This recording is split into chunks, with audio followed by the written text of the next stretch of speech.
I want to start first by expressing my deep sorrow and solidarity with the families of Staff Sergeant Duenas, Staff Sergeant Franco, Staff Sergeant Knutson Collins, and PFC Titano. These 4 soldiers together had 23 years of military experience.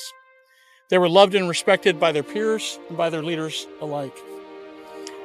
They together had 3 wives and 7 children among them, and many families, many fathers and mothers who are grieving now with us. And we know that nothing we can do will replace that permanent hole that will be left in their lives and their families as they deal with this tragedy. For them, we want to express to them that they will remain a part of our Army family for the rest of their lives.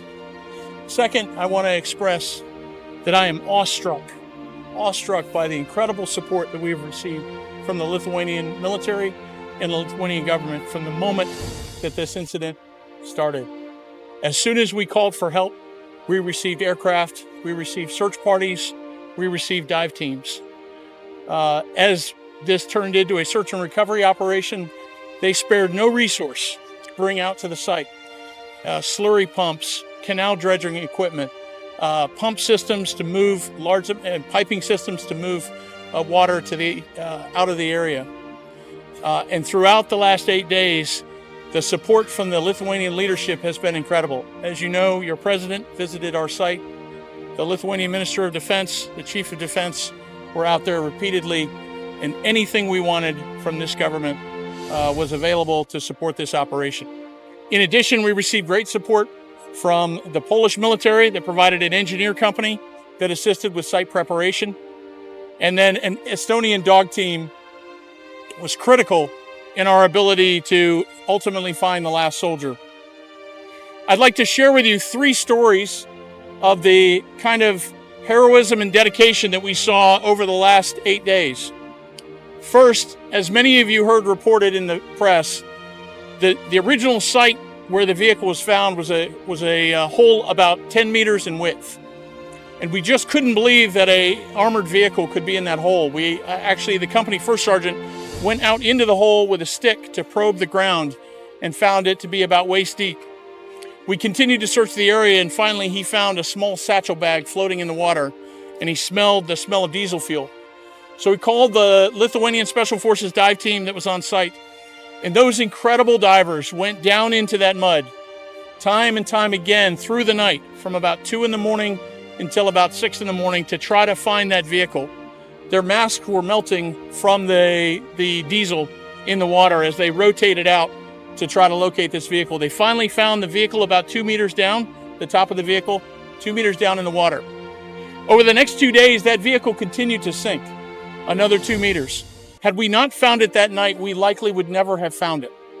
So it was the heroism of your Special Forces Lithuanian dive team that enabled us to find the vehicle in the first place.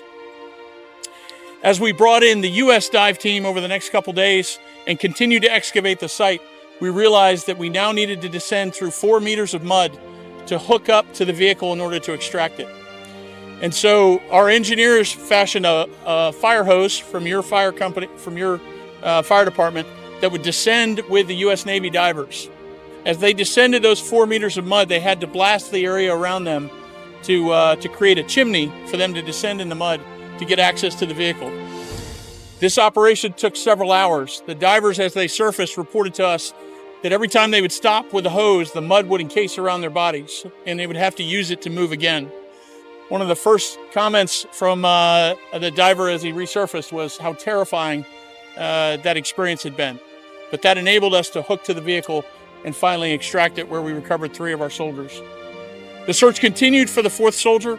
We brought together Lithuanian private companies, a company that had a drone and a ground-penetrating radar, our continued support from our excavation team, and the Estonian dog team that came together to continue the search for our 4th soldier. And we ultimately found him. He was detected by the dogs and by the ground-penetrating radar and recovered adjacent to where the vehicle had been. Again, these 3 stories and the experience of the last 8 days remind us how important our allies are, how important alliances are, and how close and permanent our relationship is with the Lithuanian people. Again, I am awestruck by what you have done for our nation. We will never forget it. And thank you that today we are returning all of our soldiers home to their families. And most importantly, that we have made true on our commitment to never leave a fallen comrade. Thank you.